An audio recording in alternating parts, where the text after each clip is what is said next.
Ashamaa akkam jirtu maatiin chaanaalii MIKO TECH nagaa keessanii nagaa kooda waaqayyoon agalatu isinis bakka jirtanitti nagaa naaf ta'a isiniin jecha har'a viidiyoo haaraa tokkoon isiniif qabadee dhufe innis maaludha yoo jettan suuraa keessan irraa wanta fokkisu yookaan yoo istuudiyootti kaatan istuudiyoon sun loogoo qaba waan ta'eef loogoo sana fa bukkeedhaa balleessuu yoo barbaadan karaa baay'ee salphaa ta'e tokkoon isiniif qabadee dhufe isa dura garuu warroon chaanaal kanaaf haaraa taatan sabiskiraayib gochuudhaan maatii chaanaal kanaa ta'aa isiniin jenna viidiyoowwan isin fayyadan isiniif gagadhiisna warra duraan hojjennes lixanii ilaalaa isiniin jecha gara viidiyochaatti isin dabarsa na wajjin tura.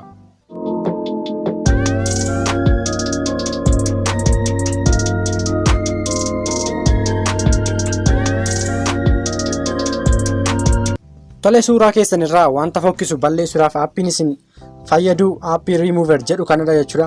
Aappii kana eessaa argannasa jedhuuf teelegiraamii keessa lixuudhaan MIKO Store Bots jettanii gaafa isin sarchi gootan isiniif dhufa.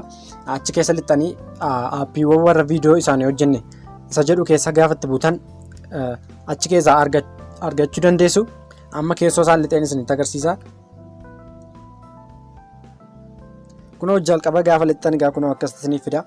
Viidiyoo kana irratti wanta isin gaafadhu kunoo akkuma argitan baakgiraawundii warra kana warra MIKO TECH jedhu kana fa'a. Akkamitti akka footoo kan keessanitti deeffatan aappii kamiyyuu suuraan kam namaas irra jiraachuu danda'a barreeffamis irra jiraachuu danda'a akkamitti kan keessanitti akka deeffachuu dandeessan yoo baruudhaaf barbaadan koomentii jalatti nu barreessaa viidiyoo isaa isiniif hojjenna.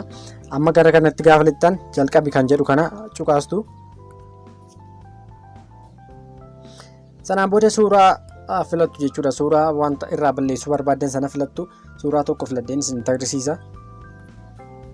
Kunoo akkuma argitan suuraa kana filadheen jira. Amma wanti asii irraa balleessu kunoo asii loogoo bakka istuudiyoo kana irra jiru kana akkamitti akka irraa balleessu ilaala jechuudha. Jalqaba irratti wanti isin gootan kunoo isa kana al tokko cuqaastu.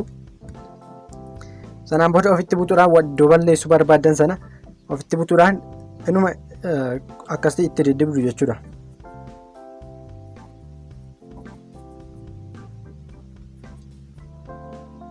Sanaan booda gaafa isin gadhiistan kunoo akkasitiin irraa isiniif balleessa jechuudha. Waan tokko illee utuu hin beekamin ofii isaatiin irraa balleessa jechuudha.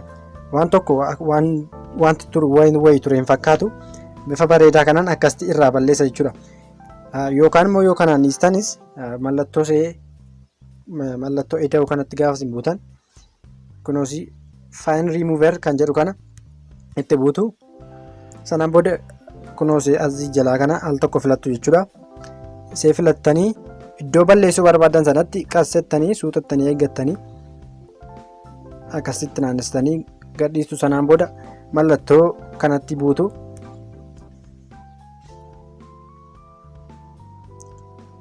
Kunoo kunis irraa balleessee jira jechuudha.